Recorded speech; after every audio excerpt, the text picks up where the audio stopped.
Hello दोस्तों, मैं psychologist and hypnotherapist Sanvi Pandey आप सभी का एक बार फिर से अपने इस वीडियो में स्वागत करती हूँ। तो दोस्तों, आज मैं बात करने वाली हूँ एक ऐसे लेडीज़ के बारे में, ऐसे क्लाइंट के बारे में जिसने कि अपने 5 ईयर की HIV OCD को दूर किया, वो भी काउंसलिंग के थ्रू।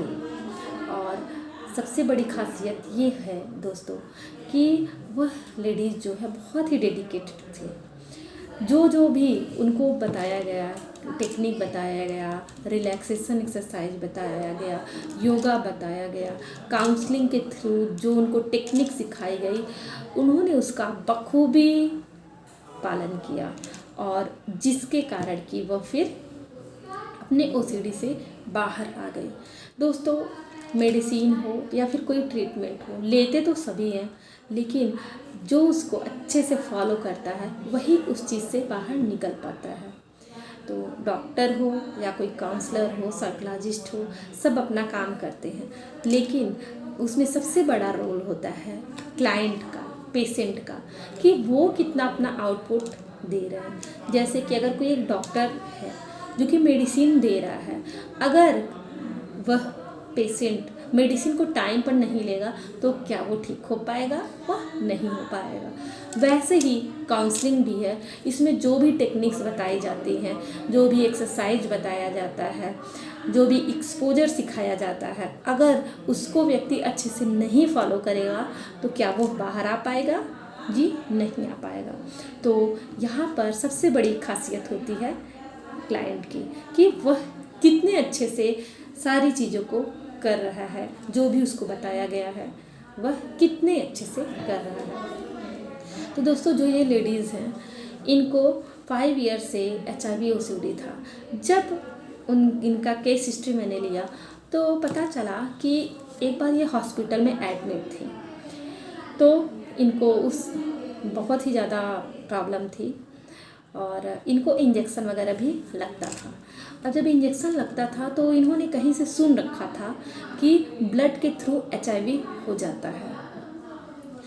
तो वहाँ से इनको स्टार्ट हुआ कि ऐसा तो नहीं है कि डॉक्टर ने मुझे किसी ऐसे व्यक्ति का इंजेक्शन दे दिया है जिसको कि HIV रहा हो, उसी नीडल से मुझे भी दे दिया हो।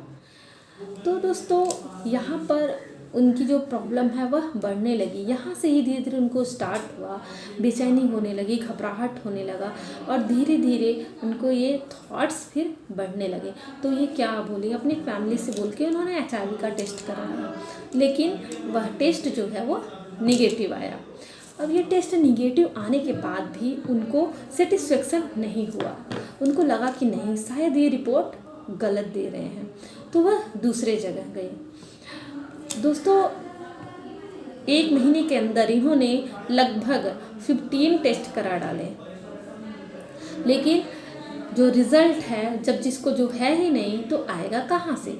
लेकिन यह सिर्फ इनके माइंड की उपज थी, इसलिए ये बार बार टेस्ट को करा रही थी, लेकिन उसका कोई भी रिस्पांस नहीं मिल रहा था। लेकिन वह खुद को रोक नहीं पा रही थी उस थॉट से। जो थॉट्स आ रहा था कि मुझे कहीं HIV तो नहीं है, ये थॉट्स आने के बाद ये बेचैन हो जाती थी, घबराहट इनको होने लगती थी और फिर उसके बाद यह टेस्टिंग करवाने के लिए जाती थी। तो दोस्तों, ये जो थॉट्स आना है कि मुझे HIV तो नहीं है, ये हो गया ऑब्सेशन, और बार बार जो टेस्ट कराने के लिए जा रहे थे, ये हो गया उनका कंपल्सन। तो यहाँ पर दोस्तों, ये समझने वाली बात है कि अगर कोई व्यक्ति, उसको पता है कि यस, ये मेरे माइंड की ही उपज है, लेकिन वो खुद को रोक नहीं पा रहा है। उन लेडीज़ को भी पता था कि यस, मुझे HIV तो नहीं है, लेकिन मैं ऐसे खुद को मना नहीं पा रही हूँ, मैं खुद को रोक नहीं पा रही हूँ टेस्टिंग कराने से और इस थॉट को कि कहीं मुझे HIV तो नहीं है। उसके बाद ये करती क्या थी, इन्होंने एविडेंस भी स्टार्ट कर दिया था कि बच्चे को दूर रखना, कपड़े वगैरह है उनका, उसको नहीं छूना, और जो प्लेट्स हैं, बर्तन है, उसको भी नहीं छूना कि कहीं इससे मेरी फैमिली में न फैल जाए, मेरी फैमिली का भी तबीयत खराब ना हो जाए। तो ऐसे थॉट्स इनको परेशान करने लगे और ऐसे ये अवॉइडेंस करने लगे। धीरे धीरे धीरे धीरे यह अपने फैमिली से दूर रहने लगे और उन कामों से भी दूर रहने लगे, जैसे बाहर जाना भी थोड़ा कम कर दिया। तो उसके बाद इनको पता चला किसी डॉक्टर के थ्रू कि यस, काउंसलिंग यहाँ पर होता है, एक मैडम है जो कि काउंसलिंग करती है। तो वह मेरे पास आए। जब मेरे पास आई वो, तो उसके बाद उनकी काउंसलिंग स्टार्ट हुई। तो वहाँ सबसे पहले तो केस हिस्ट्री लिया गया, फिर उसके बाद उनका जो बहुत ही ज़्यादा जो स्ट्रीम में प्रॉब्लम थी उसको पहले नॉर्मलाइज किया गया, क्योंकि ये थॉट्स तो किसी को भी आ सकते हैं ना, कि ठीक है कहीं ऐसा तो नहीं है कि उन्होंने दिया, लेकिन एक जो नॉर्मल व्यक्ति रहता है जो कि जिसको ऑब्सेशन नहीं है, तो वो थॉट्स आने के बाद वो हट जाते हैं। लेकिन जब कोई भी व्यक्ति उन्हीं बातों को हटाने की कोशिश जानबूझकर करने लगता है तो वो और भी स्ट्रांग हो जाते हैं।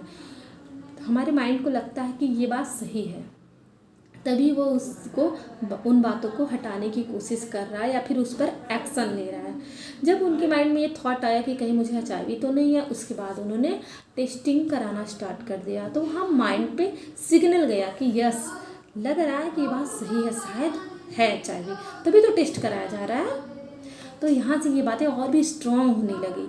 फिर उसके बाद ये जो एविडेंस उन्होंने स्टार्ट कर दिया कि घर के कपड़ों को नहीं छूना और बच्चों से थोड़ा दूरी बना लेना, फैमिली से दूरी बना लेना, इससे ये और भी स्ट्रॉन्ग होने लगा। तो काउंसलिंग के टाइम पहले इनका ये जो फ्यूज़न था इसको दूर किया गया। थॉट्स जो है, जो फेक है और रियलिटी है, उसमें इनको बताया गया कि क्या फेक है और क्या रियलिटी है, और अगर हमारा माइंड इस थॉट को रियल मान रहा है तो क्यों मान रहा है। तो यहाँ पे इनका जो फ्यूजन है उसको दूर किया गया। अगर आप फ्यूजन नहीं समझ पा रहे हैं इसको अच्छे से कि क्या है, तो मैंने लिंक में डिस्क्रिप्शन बॉक्स में लिंक दिया है, आप वहाँ से देख सकते हैं। उसके बाद इनको एक्सपोजर भी कराया गया कि धीरे धीरे चीज़ों को टच करना, फिर धीरे धीरे बच्चों के साथ खेलना, उनके साथ और भी अच्छे से रहना, और फिर जो टेस्टिंग है एंजाइटी को कैसे होल्ड करना है, कैसे रोकना है, क्योंकि हमारे एंजाइटी का लेवल ये कर्व में होता है कि हमें एंजाइटी किसी भी चीज़ के लिए होती है। जैसे आप कभी अगर स्टेज पे गए होंगे तो आपको बहुत घबराहट होती है, लेकिन आप जब वहाँ पे स्टेबल रहते हो तो कुछ देर बाद आपकी एंजाइटी डाउन हो जाती है। तो वही हर चीज़ में होता है, हर एंजाइटी में यही होता है।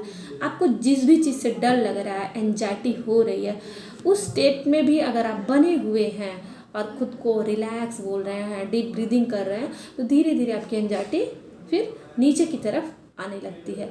तो ये सारी टेक्निक्स भी उनको बताया गया और योगा भी बताया गया, जिसमें कि ओमकार, अनुलोम विलोम और भ्रामरी, ये सब उनको बताया गया करने के लिए, और जैकबसन मसल्स रिलैक्सेशन एक्सरसाइज बताया गया, जिसमें कि डीप ब्रीदिंग भी बताया गया।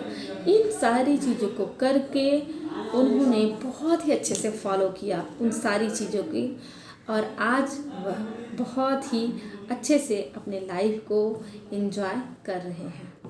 तो दोस्तों, अगर आपको मेरा वीडियो अच्छा लगा हो तो प्लीज़ लाइक करिएगा, कमेंट करिएगा और शेयर भी करिएगा ऐसे व्यक्ति को जिसको कि इस वीडियो की ज़रूरत है। हो सकता है कि आपकी वजह से किसी और का भी लाइफ अच्छा हो जाए। तो दोस्तों, इसी के साथ मैं कहना चाहूँगी कि खुश रहिए, मस्त रहिए, जहाँ भी रहिए हंसते रहिए। बाय।